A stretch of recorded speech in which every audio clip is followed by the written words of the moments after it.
Welcome back to my channel trick and click. मैं हूं माजिद अली। आज के एमएस एक्सेल के इस वीडियो ट्यूटोरियल में हम किसी भी स्कूल के लिए या कॉलेज के लिए एक ऑटोमेटिक स्टूडेंट फी रिकॉर्ड सिस्टम को बनाएंगे। जैसा कि आपको स्क्रीन के ऊपर शो हो रहा है, बिल्कुल ऐसा ही एक इंटरफेस हम डिज़ाइन करेंगे स्टूडेंट फ़ी रिकॉर्ड के लिए। और उसके साथ साथ जिस भी मंथ की फ़ी स्टूडेंट पे कर देगा, जब हम जाके यहाँ पर पी लिखते हैं तो ऑटोमेटिकली ना सिर्फ यहाँ पर एक चेक का मार्क लग जाता है, उसके साथ साथ वो जो सेल है वो ग्रीन फिल होगा और यहाँ पर ऑटोमेटिकली सभी डाटा उसका अपडेट होगा। ये जो अपडेशन है इसमें पेड मंथ मतलब उस स्टूडेंट ने जितने मंथ की फ़ी पे कर दी, जितने मंथ की फ़ी रहती है, अब तक जितनी फ़ी उसने डिपॉजिट करवाई और बाकी का बैलेंस जो अभी तक अमाउंट यानी कि जो टोटल रहती है उस स्टूडेंट की, वो सभी यहाँ पर ऑटोमेटिकली अपडेट होगी। यहाँ पर देखिए, मैं जिस भी मंथ के आगे जाके पी लिखता हूँ वहाँ पर एक चेक लग जाता है और उसके कोरस्पॉन्डिंग जो यहाँ पर रिकॉर्ड है वो ऑटोमेटिकली अपडेट होता जाता है। ये यहाँ पर देखिए, मैं यहाँ पर जहाँ पर भी पी लिख रहा हूँ वो ऑटोमेटिकली जो है वहाँ पर चेक लग रहा है और उसके कोरस्पॉन्डिंग जो सेल्स हैं वहाँ पर डाटा ऑटोमेटिकली अपडेट हो रहा है। तो आज की इस वीडियो में हमने इस automatic student fees record sheet को बनाना है। वीडियो को एंड तक देखिएगा और वीडियो अगर आपके लिए हेल्पफुल हो तो मेरे यूट्यूब के चैनल ट्रिक एंड क्लिक को सब्सक्राइब करना मत भूलिएगा और वीडियो को दूसरों के साथ शेयर लाजमी कर दीजिएगा। आइए वीडियो को स्टेप बाय स्टेप हम स्टार्ट करते हैं। एमएस एक्सेल की एक न्यू शीट मेरे पास ओपन है। यहाँ पर स्टूडेंट्स के जो कुछ नेसेसरी डाटा है उनको मैंने पहले से लिख रखा है। अगर आप देखें तो यहाँ पर सबसे पहला कॉलम रोल नंबर का है, नेक्स्ट कॉलम स्टूडेंट का नेम, उसके बाद स्टूडेंट का फादर नेम, इसी तरह से स्टूडेंट की क्लास, कॉन्टेक्ट और मंथली फी के नाम से कॉलम है। बिल्कुल इसके नेक्स्ट कॉलम से हमने मंथ के नेम लिखना स्टार्ट करने हैं। तो सिंपल हम यहाँ पर जाके एक मंथ का नाम लिखेंगे। मैं यहाँ पर जनवरी को लिखता हूँ। उसके बाद क्या करूँगा, इसको मैं ड्रैग कर लूँगा कुछ इस तरह से। जैसे ही मैं इसको ड्रैग करूँगा तो बाकी सभी मंथ के नेम ऑटोमेटिकली यहाँ पर लिखे जाएंगे, जैसा कि आपको स्क्रीन पर नज़र आ रहे हैं। अब हम क्या करते हैं, इन सभी मंथ के नेम के कॉलम की हाइट को बराबर डिक्रीज करने के लिए यहाँ से कुछ इस तरह से कॉलम्स को हम सिलेक्ट कर लेते हैं। और जब हमारे पास डबल एरो वाला कुछ इस तरह से साइन अपेयर हो तो हमने इनकी विड्थ को डिक्रीज कर देना है। जैसे इसको हम डिक्रीज करेंगे तो ये देखिए सभी मंथ के जो कॉलम्स हैं वो ऑटोमेटिकली बराबर जो है विड्थ में डिक्रीज हो चुके हैं। बिल्कुल नेक्स्ट कॉलम में हमने यहाँ पर जो है मंथ के और फी की डिटेल्स के लिए कॉलम बनाने हैं। तो सबसे पहले हम यहाँ पर लिखेंगे पेड मंथ, मतलब उन सभी मंथ का काउंट जिन मंथ की फी जो है वो डिपॉजिट हो चुकी है। और उसके बिल्कुल नेक्स्ट कॉलम में हमने लिखना है रिमेनिंग मंथ, मतलब स्टूडेंट के ऐसे वो सभी मंथ उनका काउंट जिनकी फ़ी अभी तक डिपॉजिट नहीं हुई। और उसके नेक्स्ट कॉलम में हमने यहाँ पर फ़ी के बारे में डिटेल लिखनी है, मतलब डिपॉजिटेड फ़ी का कॉलम हम लिखेंगे कि स्टूडेंट ने अब तक कितनी फ़ी जो है वो डिपॉजिट करवा दी हुई है। और लास्ट हमारे पास कॉलम होगा बैलेंस के नाम से, मतलब अब तक कितनी जो अमाउंट है स्टूडेंट को पे करना है। क्या करते हैं, सिंपल इनको सिलेक्ट करके यहाँ पर 2 टाइम क्लिक करते हैं तो इन सभी कॉलम्स की विड्थ जो है वो ऑटो जो है वो सेट हो जाएगी। हमने इनको इसी तरह से सिलेक्ट करना है, ये जो हमारे पास कॉलम है, और होम वाले टैब में जाके यहाँ से रैप टेक्स्ट के ऊपर क्लिक कर देना है। रैप टेक्स्ट के ऊपर क्लिक करके हमने इनकी विड्थ को थोड़ा सा डिक्रीज कर देना है। कुछ इस तरह से हम इन सभी कॉलम्स को करेंगे सिलेक्ट और इनकी विड्थ को डिक्रीज कर देंगे। और हम यहाँ से ये जो 5 नंबर वाला हमारे पास रो है जिनमें ये सभी डाटा लिखा हुआ है, इसकी हाइट को थोड़ा सा हम इंक्रीज कर देते हैं। तो ये देखिए, इसका फायदा हमें ये होगा कि ये जो हमारे पास पूरा डाटा है ये हमारे पास एक शीट के ऊपर शो होगा जिसका हम प्रिंट ले सकते हैं। तो अगर आपके पास ये प्रॉपर इसकी फॉर्मेटिंग नहीं हो रही तो आप इसकी विड्थ को थोड़ा सा इंक्रीज कर सकते हैं, ताकि ये जो है पढ़ने में आसानी हो और देखने में भी जो है ये एक अट्रैक्टिव हमारे पास शीट नजर आए।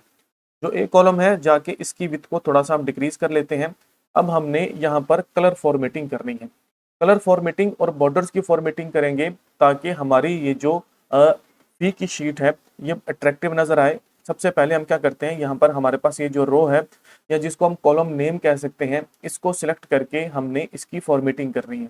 तो उसके लिए हम कंट्रोल+1 को प्रेस करेंगे ताकि इनके ऊपर हम जो है ग्रेडियंट या आप कह लें जो है इफेक्ट्स जो है कलर्स के लगा सकें। तो यहाँ पर जब हम फिल के ऊपर जाते हैं तो हमें यहाँ पर एक बटन मिलता है फिल इफेक्ट्स के नाम से। फिल इफेक्ट्स के ऊपर मैं जाके क्लिक करता हूँ तो यहाँ पर ग्रेडियंट्स के नाम से एक हमें कुछ इस तरह से ऑप्शन शो होता है। यहाँ पर हम 2 कलर का कम्बिनेशन ले सकते हैं। तो फर्स्ट कलर मैं यहाँ से जाके ग्रीन ले लेता हूँ और सेकंड कलर मैं यहाँ से जाके ऑरेंज ले लेता हूँ और प्रेस कर देता हूँ ओके। यहाँ से भी ओके। तो ये देखिए कुछ इस तरह से हमारे पास एक ग्रेडियंट जो है वो शो होगा। अगर आपने इसको चेंज करना है, कोई भी कलर जो आपको और कलर सूट कर रहा हो, अगर आप उसको लेना चाहते हैं तो आप जाके उनका भी कॉम्बिनेशन यहाँ पर बना सकते हैं। ग्रेडियंट को बनाने के बाद मैं इसको सिलेक्ट कर लेता हूँ और सिंपल होम वाले टैब में जाके यहाँ पर ऑल बॉर्डर को अप्लाई कर लेता हूँ। अब हमने इसके फ़ॉन्ट के स्टाइल को चेंज कर लेना है ताकि ये एक अट्रैक्टिव वे में हमें नज़र आए। तो हम सिंपल इसको कर लेंगे सिलेक्ट। सिलेक्ट करने के बाद इसके फ़ॉन्ट के स्टाइल को हम चेंज कर देंगे। तो मैं इसके फ़ॉन्ट के स्टाइल को जाके थोड़ा-सा जो है वो स्टाइलिश कर लेता हूँ कुछ इस तरह से, और फ़ॉन्ट के साइज़ को थोड़ा-सा इंक्रीज़ करके कंट्रोल+B की मदद से इसको बोल्ड कर लेता हूँ। तो ये ऑलरेडी ही बोल्ड है। थोड़ी-सी हाइट को हम जो है मज़ीद इंक्रीज़ करवा लेते हैं और यहाँ से जाके इसकी विड्थ को थोड़ा-सा इंक्रीज़ करवा लेते हैं। तो हमारे पास प्रॉपर जो है इनकी फॉर्मेटिंग जो हमारे पास हेडर कह लें या कॉलम नेम है, उनकी फॉर्मेटिंग हो चुकी है। अब हमने यहाँ पर आ जाना है मंथली फ़ी के ऊपर। मंथली फ़ी पे जाके हम इसकी स्टूडेंट की मंथली फ़ी को राइट करते हैं। तो मैं यहाँ पर एक डमी वैल्यू लिखता हूँ। फॉर एग्जांपल मैं 2000 लिखी और बिल्कुल उसके नेक्स्ट सेल में जाके इज इक्वल टू का साइन और ऊपर वाले सेल जहाँ पर हमने फ़ी लिखी थी उसका एड्रेस देना है और हमने इंटर को प्रेस कर देना है। और सिंपल हम क्या करेंगे, इसी फार्मूला को नीचे ड्रैग कर देंगे। उससे हमें फ़ायदा ये होगा कि अगर हमने इस फ़ी को चेंज करना है, फॉर एग्जांपल मैं जो फर्स्ट हमारे पास सेल था यहाँ पर जाके फ़ी को चेंज करता हूँ और इसको 3000 या 4000 करता हूँ, तो ऑटोमेटिकली बाकी सभी सेल की फ़ी ऑटोमेटिकली जो है वो अपडेट हो जाएगी। सिंपल यहाँ पर जाके ये जो हमारे पास फादर नेम, क्लास और ये जो कॉन्टैक्ट्स हैं, रोल नंबर हैं, इनकी हाइट को हम सेट कर लेते हैं। जो एक कॉलम है इसकी विड्थ को भी थोड़ा सा इंक्रीज कर लेते हैं और अब हमारी शीट जो है कुछ इस तरह से हमें शो हो रही है। हमने क्या करना है, ये जो हिस्सा है यहाँ तक इनको सिलेक्ट करके इसका जो है वो हमने कलर फिल कर लेना है। तो मैं यहाँ से जाके इसका कलर फिल कुछ इस तरह से कर लेता हूँ और यहाँ से लेकर ये जो इतना हमारे पास पार्ट है बाकी सभी का सभी, इसको हम सिलेक्ट करके यहाँ पर भी कोई कलर फिल कर लेते हैं। तो मैं यहाँ से जाके ये वाला कलर जो है इसको फिल कर लेता हूँ। अब हमने यहाँ पर थोड़ी सी मजीद चेंजिंग्स करनी है। इस पूरे के पूरे डाटा को सिलेक्ट करके हमने जो है इनकी अलाइनमेंट को मिडल और सेंटर कर लेना है और रोज को सिलेक्ट करके कुछ इस तरह से इनकी जो हाइट है उसको थोड़ा सा इंक्रीज कर लेना है। तो हमारे पास कुछ इस तरह से ये शो होगा। यहाँ पर बॉर्डर्स की फॉर्मेटिंग के लिए ये जो हमारे पास फर्स्ट रो है इसको सिलेक्ट करते हैं और यहाँ से जाके इसको हम कर लेते हैं आउटसाइड बॉर्डर। आउटसाइड बॉर्डर करने के बाद अब हम क्या करेंगे, इसको सिलेक्ट करेंगे और यहाँ पर जाके इसका जो कलर है वो फिल कर लेते हैं। तो मैं यहाँ पर जाता हूँ लाइन कलर और यहाँ से जाके जो है मैं यहाँ से व्हाइट को सिलेक्ट कर लेता हूँ और सिंपल क्या करता हूँ, इस रो को जाके मैं इस तरह से इसको इसका जो कलर है वो व्हाइट कर लेता हूँ। इसको करने के बाद ये जो हमारे पास रो थी कुछ यहाँ पर इस तरह से, इसको भी व्हाइट कर लिया और इसको भी हमने कर लिया व्हाइट। अब हमने इसके वाले बटन को प्रेस कर देना है। तो ये देखिए यहाँ पर व्हाइट कलर का बॉर्डर जो है वो अप्लाई हो चुका है। करेंगे क्या, इसको सिलेक्ट करेंगे और यहाँ से जाके जो है हमने फॉर्मेट पेंटर के ऊपर क्लिक करना है और बाकी सभी जो हमारे पास सेल्स हैं उनको सिलेक्ट करके जैसे ही ओके को प्रेस करेंगे तो हमारे पास बाकी सभी सेल्स के ऊपर सेम फॉर्मेट अप्लाई हो जाएगा। अगर आपके पास कुछ इस तरह से व्हाइट बॉर्डर नहीं आ रहा तो आप क्या करेंगे, आप यहाँ पर जाएंगे दोबारा से बॉर्डर में लाइन कलर में जाके व्हाइट को सिलेक्ट करेंगे और लाइंस की मदद से इसको सिंपली आप ड्रॉ कर लेंगे। अदरवाइज जो है आपके पास कुछ वर्जन में ऑटोमेटिकली यहाँ पर अप्लाई हो जाएगा, कुछ वर्जन में ये अप्लाई नहीं भी होता।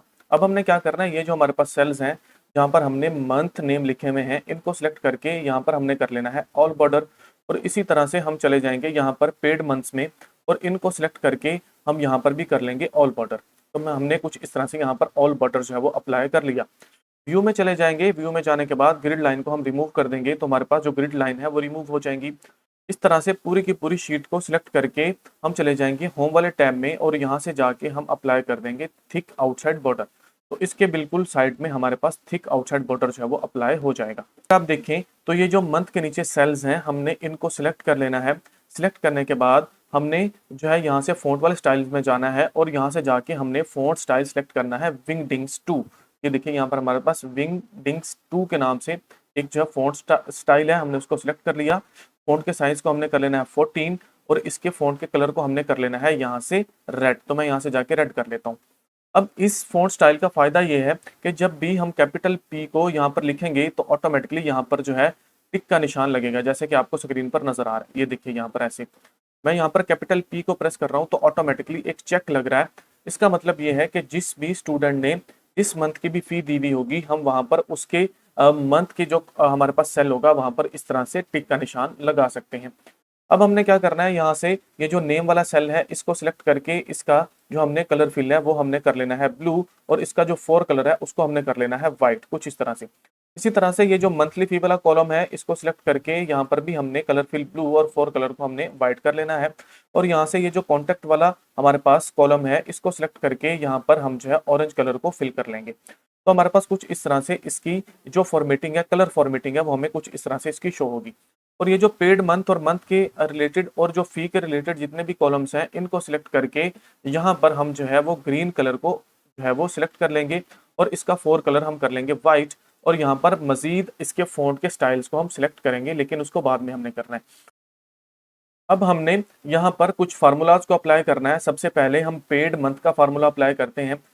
पेड मंथ वो सभी मंथ हैं जिनकी फ़ी अब तक पे हो चुकी है। तो सिंपल हमने यहाँ पर काउंट ए का फार्मूला लगाना है। काउंट ए उन सभी सेल्स को काउंट करता है जिसके अंदर कोई ना कोई डाटा लिखा हुआ हो। काउंट ए लिखा, राउंड ब्रैकेट को स्टार्ट किया और यहाँ से जाके इन सेल्स की हमने रेंज कुछ इस तरह से दे दी। ये यहाँ पर हम टिक लगा रहे थे जहाँ पर। अब सेल की रेंज देने के बाद राउंड ब्रैकेट को क्लोज करके एंटर को प्रेस किया तो हमारे पास यहाँ पर पेड मंथ जो है वो कैलकुलेट होकर आ जाएंगे। इस फार्मूला को नीचे हमने ड्रैग कर देना है। उसके बाद हमारे पास है रिमेनिंग मंथ। रिमेनिंग मंथ का मतलब है वो सभी मंथ जिनकी फी अब तक पे नहीं हुई। तो वो सभी मंथ जो अभी तक पेड नहीं होंगे उनका सेल जो है वो ब्लैंक होगा। तो हमने सिंपल यहाँ पर जाके काउंट ब्लैंक के नाम से एक फार्मूला लगा देना है। यहाँ पर काउंट ब्लैंक के फार्मूला को लगाएंगे, इक्वल टू का साइन लगाएंगे, यहाँ पर लिखेंगे काउंट ब्लैंक, राउंड ब्रैकेट को करेंगे स्टार्ट। राउंड ब्रैकेट को स्टार्ट करने के बाद अब हम यहाँ पर जो है रेंज देंगे। तो हमने जाके यहाँ पर कुछ इस तरह से सेल्स की रेंज दे देनी है। राउंड ब्रैकेट को क्लोज करके एंटर को प्रेस करना है। तो वो सभी मंथ जिनकी अभी तक फी डिपॉजिट नहीं हुई उनका डाटा हमें यहाँ पर मिल जाएगा। तो ये देखिए मैंने उस फार्मूला को नीचे पेस्ट कर दिया तो रिमेनिंग मंथ हमारे पास कैलकुलेट होके आ गए। अब हमने यहाँ पर डिपॉजिटेड फी को निकालना है। इसका मतलब ये है कि जिन मंथ की फी पेड हो चुकी है वो टोटल कितनी फी अब तक पे हुई है, तो उसको हमने निकालना है। सिंपल सा फार्मूला है, इक्वल टू का साइन लगाएंगे, पेड मंथ को हम मल्टीप्लाई करेंगे इसके साथ मंथली फी के साथ, तो हमारे पास जो डिपॉजिटेड फी है वो काउंट होके आ जाएगी। सिंपल हमने क्या कर लेना है, इस फार्मूला को नीचे ड्रैग कर लेना है। इस तरह से लास्ट में कॉलम है बैलेंस। बैलेंस में हमें वो अमाउंट चाहिए जो अभी तक डिपॉजिट होने वाली है, मतलब रिमेनिंग मंथ की अमाउंट। इक्वल टू का साइन लगाएंगे, रिमेनिंग मंथ को जब हम मल्टीप्लाई करेंगे मंथली फी के साथ तो हमारे पास जो बैलेंस है वो ऑटोमेटिकली कैलकुलेट होके आ जाएगा। सिंपल क्या करते हैं, इसको सिलेक्ट करके नीचे ड्रैग कर लेते हैं तो बाकी सभी सेल्स में भी ये वाला फार्मूला अप्लाई हो जाएगा। इनको हम सिलेक्ट कर लेते हैं और जाके इसका जो कलर है उसको कर लेते हैं ब्लैक और इसके फ़ॉन्ट के साइज को हम थोड़ा सा इंक्रीज कर लेते हैं। क्या करते हैं, इस पूरे के पूरे सभी के सभी हमारे पास ये जो रोज हैं इनको सिलेक्ट करके इन सब का जो फ़ॉन्ट का साइज है वो हम 14 कर लेते हैं ताकि ये एक रीडेबल फॉर्म में हमें यहाँ पर नजर आए। तो ये देखिए हमने यहाँ पर इसके फ़ॉन्ट के साइज को 14 कर लिया। इसको सिलेक्ट करके कंट्रोल+B से इसको बोल्ड भी कर लेते हैं ताकि मजीद जो है ये हमें एक रीडेबल फॉर्म में नजर आए। तो अब हमारे पास तकरीबन हमारी ये जो स्टूडेंट फी शीट है, स्टूडेंट के फी के रिकॉर्ड के लिए जो हम शीट बना रहे हैं, ये 90% तक रेडी हो चुकी है। अब हम क्या करेंगे, चले जाएंगे ऊपर और कुछ इस तरह से जाके ये जो हमारे पास जितने भी रोज हैं इनको सिलेक्ट करके इनको कर लेंगे मर्ज एंड सेंटर। और यहाँ पर अब हम हेडिंग देंगे स्टूडेंट फी रिकॉर्ड। ठीक हो गया जी। इसको लिखने के बाद अब हम क्या करेंगे, इसके फ़ॉन्ट के साइज को कर लेंगे इंक्रीज कुछ इस तरह से। हमने इसके फ़ॉन्ट के साइज को इंक्रीज कर लिया। इंक्रीज करने के बाद अब हम क्या करेंगे, इसका जो फ़ॉन्ट का स्टाइल है उसको हम चेंज कर लेंगे। तो मैं इसके इस फ़ॉन्ट के स्टाइल को एक स्क्रिप्ट स्टाइल लगता हूँ ताकि ये दिखने में जो है थोड़ा सा अच्छा लगे। इस फ़ॉन्ट के स्टाइल को चेंज करने के बाद इसका जो हमारे पास कलर फिल है वो हम ग्रेडियंट फिल करते हैं। तो मैं क्या करता हूँ, कंट्रोल+1 को प्रेस करता हूँ, यहाँ से चले जाता हूँ फिल में। फिल में जाने के बाद फिल इफेक्ट में गया। फिल इफेक्ट में जैसे गया यहाँ पर हमारे पास ग्रेडियंट के नाम से हमें ऑप्शन शो हो रहा है। जो कलर 1 है वो हम कर लेते हैं ग्रीन और जो हमारे पास कलर 2 है उसको हम कर लेते हैं ऑरेंज और प्रेस कर देते हैं ओके और फिर से यहाँ से ओके। तो ये देखिए हमारे पास जो इसका कलर फिल है वो प्रॉपर हमें यहाँ पर शो हो रहा है। इसको सिलेक्ट करके हम क्या कर लेते हैं, यहाँ से जाके थिक आउटसाइड बॉर्डर और इसी तरह से इसको सिलेक्ट करके हम यहाँ पर भी कर लेंगे थिक आउटसाइड बॉर्डर। तो कुछ इस तरह से ये हमारे पास शो होगा। अब हमारी ये जो फी है ये तकरीबन 100% तक रेडी हो चुकी है। हमने सिंपल एक छोटी सी कंडीशनल फॉर्मेटिंग यहाँ पर अप्लाई कर रही है। हम क्या करते हैं, इनको सिलेक्ट करके ये जो हमारे पास सेल्स हैं जहाँ पर हम जो है टिक मार्क कर रहे थे, हमने चले जाना है कंडीशनल फॉर्मेटिंग में। यहाँ से हम चले जाएंगे न्यू रूल में। न्यू रूल में जाने के बाद यहाँ पर हमें ऑप्शन मिलता है format only cell that contains, इनको सिलेक्ट करना है। उसके बाद यहाँ से लिस्ट में हमने यहाँ से सिलेक्ट करना है नो ब्लैंक्स, मतलब ऐसे सभी सेल्स जो कि ब्लैंक नहीं है। तो क्या हो, उनका जो फिल है वो ग्रीन हो जाए। तो मैं यहाँ से जाके ग्रीन को सिलेक्ट करता हूँ और प्रेस करता हूँ ओके, और यहाँ से भी ओके। तो क्या होगा, जहाँ पर भी हम जो है टिक मार्क करेंगे वो ऑटोमेटिकली जो है ग्रीन फिल हो जाएंगे। अब यहाँ पर हम इसको ट्राई करते हैं। जिस भी मंथ की फी डिपॉजिट होगी वहां पर हमने कैपिटल पी लिखना है। तो मैं यहाँ पर जाके कैपिटल पी लिखा, तो ये देखिए ऑटोमेटिकली हमारे पास यहाँ पर चेक भी लिखता जा रहा है, उसका कलर फिल भी होता जा रहा है, फी का रिकॉर्ड यहाँ पर ऑटोमेटिकली अपडेट हो रहा है। ये देखिए मैं यहाँ पर जाके चेक लगा रहा हूँ 1 बाय 1, तो हमारी पूरी जो शीट है ये प्रॉपर काम कर रही है। तो दोस्तों ये थी आज की वीडियो जिसमें हमने एक पूरा स्टूडेंट फी रिकॉर्ड शीट को बनाना सीखा। ये वीडियो उम्मीद करता हूँ आपके लिए हेल्पफुल होगी। वीडियो अगर आपको पसंद आई हो तो दूसरों के साथ शेयर और लाइक लाजमी कर दीजिएगा। मेरे यूट्यूब के चैनल ट्रिक एंड क्लिक और फेसबुक के पेज ट्रिक एंड क्लिक को सब्सक्राइब और फॉलो लाजमी कर लीजिएगा। मिलते हैं नेक्स्ट वीडियो में। Thank you so much.